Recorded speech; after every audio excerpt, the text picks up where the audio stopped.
வணக்கம். G news 24x7 செய்திகளுக்காக செய்தி வாசிப்பவர் உதயகுமார்.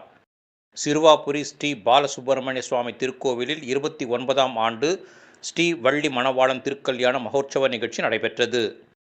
திருவள்ளூர் மாவட்டம் சோழவரம் ஒன்றியம் சின்னம்பேடு என்று அழைக்கப்படும் சிறுவாபுரியில் ஸ்ரீ பாலசுப்பிரமணிய சுவாமி திருக்கோவில் உள்ளது.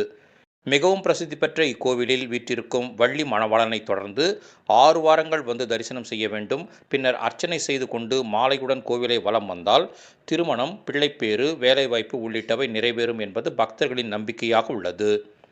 இந்நிலையில் இக்கோவிலில் ஆண்டுதோறும் ஜூன் மாதம் முதல் ஞாயிற்றுக்கிழமையன்று ஸ்ரீ வள்ளி மணவாளனுக்கு திருக்கல்யாணம் நடைபெற்று வருகிறது.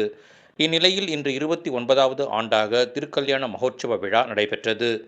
மூலவர் கல் அங்கி அலங்காரத்தில் பக்தர்களுக்கு அருள்பாலித்தார். திருக்கல்யாண மகோற்சவத்தை முன்னிட்டு இன்று காலை ஸ்ரீ வள்ளி மணவாளனுக்கு அபிஷேகம் நடைபெற்றது. இதன் பின்னர் மகா அலங்காரம், மகா தீபாராதனை உள்ளிட்டவை நடைபெற்றது. இதனைத் தொடர்ந்து திருக்கல்யாண உற்சவ மகோற்சவம் நடைபெற்றது.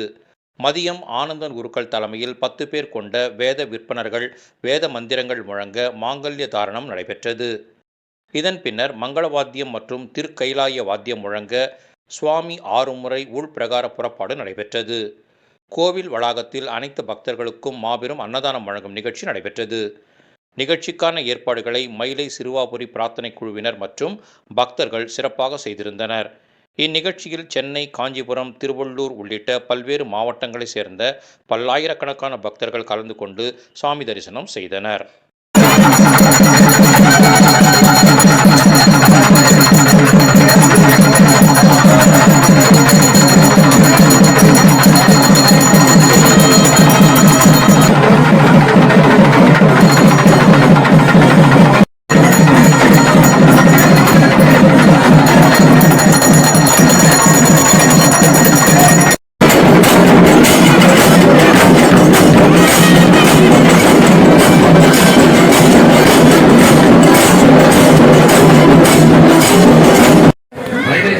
பிரார்த்தனை குழுவின் சார்பாக இந்து அரசு அறநிலையத்துறையின் சிறிய ஒத்துழைப்புடன் 29வது ஆண்டாக திருக்கல்யாண தீபமானது நடைபெறுகிறது. இப்பொழுது சுவாமி வள்ளிமணவாளன் பெருமாளுக்கு திருமங்கல்யாணம் நடந்தது. அதைத் தொடர்ந்து மாலை மாடுதல் நிகழ்ச்சி நடைபெற உள்ளது.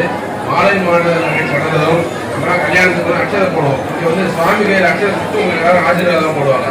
அதனால எல்லாரும் அக்ஷயை திறமையாக கொண்டு சிறசுல தலையில ஏற்றி கொண்டு சுவாமிகிட்ட பிரார்த்தனை செய்து கொள்ளுமாறு கேட்டுக்கொள்றோம். இது ஆசீர்வாதம், சுவாமியோட ஆசீர்வாதம் வந்து அக்ஷதை மூலியமா உங்களுக்கு கிடைக்கணும்.